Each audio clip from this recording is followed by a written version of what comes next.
आज तैयारी करवा बिल्कुल मार्केट परी बटर ता पुणी बहुत कम समय रे आउ बहुत सहज उपाय केवल बटर नुह बटर सहित गुआ घी ता सहित पनीर तीनटा जिनस आज आम घरे रखि क्षीर सरु तैयारी करवा जहाँकि बहुत ही बनवा इजी आपण एमती बटर बनईदेवे आपण को आ बटर मार्केट रू जाई किनिबा पड़बनी ता सहित पनीर आ गुआ घी।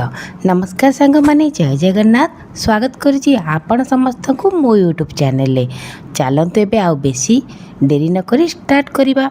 एपटे आपण मानक देखौची मु गोटे मासर क्षीर सर एपटे रखी तो पूरा 2 डब्बा क्षीर सर मु रखी देइतिली। एमिति मु क्षीर सरु प्राय घी प्रस्तुत करे तो मो घरे बटर सरी जाइतिला मु कहली काहे बटर किणमी आज तो मो पाखे टिके अधिका क्वांटिटी सर रही जाइछि तो सेतुरु अधा मु बटर तैयार करदेबी। तो फास्ट क्षीर सर को गोटे बड़ जगह को देदबा। आज मु ग्राइंडर यूज करिनी तो आज एमती इलेक्ट्रिक हैंड ब्लेंडर यूज करी जहाँकि यूज करवा बहुत ही इजी आपण आकु यूज करी बहुत ही कम टाइम रे घी प्रस्तुत करें माने सरु लहुणी प्रस्तुत करें और ता देहरु बटर घी पनीर सबू प्रस्तुत करें।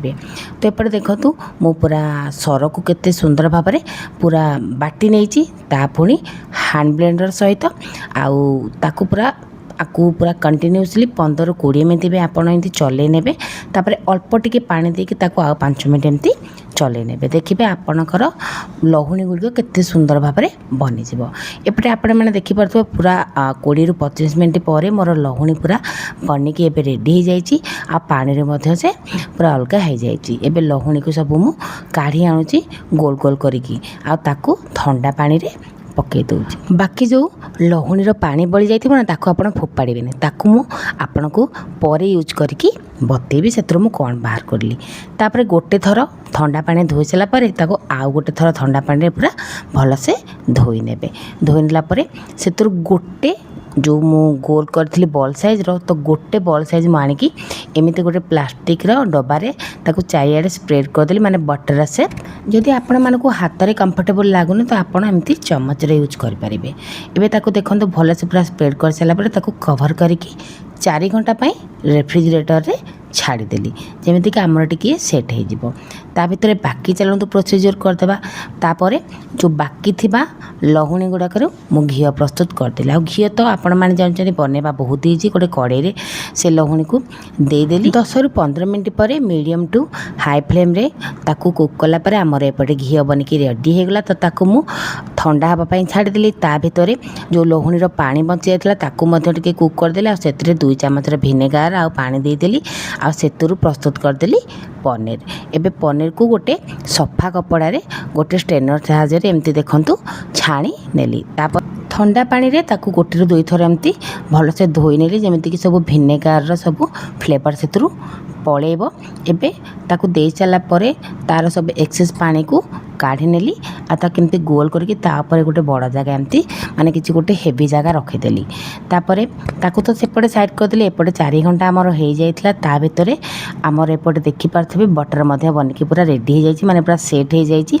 तो छुरी साहाय्य रे तार चारिपाट को एमती टिके माने छड़े नेली जमीती कि आम जो बाहर करवा से इजी रे बाहरी जीव। तापर गोटे प्लेट नहीं आसिली ताकू एमती पलटेकी टिके बाड़े देली देखिपे केते सुंदर भाव में आमर बटर बाहरी आसी जाए केते सुंदर भाव में बिल्कुल मार्केट परी बटर एवं आम घरे रेडी हो जाती। जदि आपण मैंने भावुवे ये पूरा व्हाइट है कहीं तो आम बटर टी येलो रुहे तो जिते बड़े आप बटर को सेट करेंगे ना प्लेट रे तो से बटर ना टी हल्दी पकई गोले देवे गोले सारापर ताकू आपण गोटे माने जमी मुझे सेट करके रखी रेफ्रिजरेटर आपन ताकू सेमती गोटे जगार सेट करके रखिए तार कलर मध्य टिके येलो आसीबो। तो तापर मु ताकू काटी नेले एमती स्क्वायर साहाय्य तो एबे हमर होममेड बटर बनिकी रेडी हो गला। जदि एमती होममेड बटर आम घरे बन पारिबा तो कहीं आम मार्केट रू किनिबा। तो मु तो पूरा इजी वे रे मोर बटर बने देजे आ मु बिल्कुल भी मार्केट एबे आ जाउनी कारण मु घरे एबे बटर बनेबा प्रिफर करूची।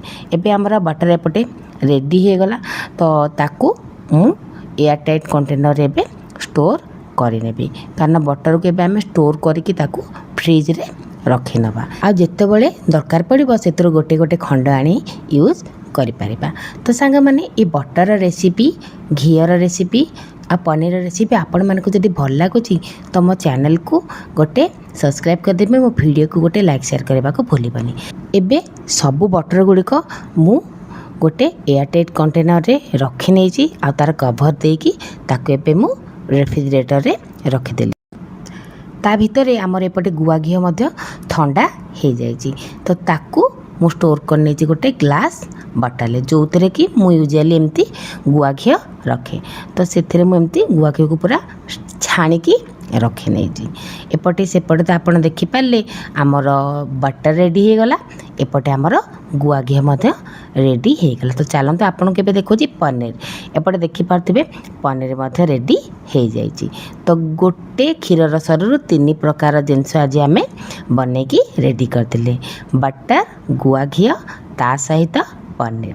ତ ସାଙ୍ଗମାନେ ଆଶା କରେ ଭିଡ଼ିଓଟି ଆପଣମାନଙ୍କୁ ପସନ୍ଦ ଆସିଥିବ। ଏଇ ତ ଥିଲା ବଟର, ପନିର ଆଉ ଗୁଆ ଘିଅର ରେସିପି। ଆଶା କରିକି ନିଶ୍ଚିତ ଭାବରେ ଆପଣମାନଙ୍କ ମନକୁ ଛୁଇଁଥିବ। ଦେଖା ହେବ ଆପଣମାନଙ୍କ ସହିତ ଗୋଟେ ନୂଆ ଭିଡ଼ିଓ ସହ, ଗୋଟେ ନୂଆ ବ୍ଲଗ୍ ସହ। ରହୁଛି, ନମସ୍କାର, ଜୟ ଜଗନ୍ନାଥ।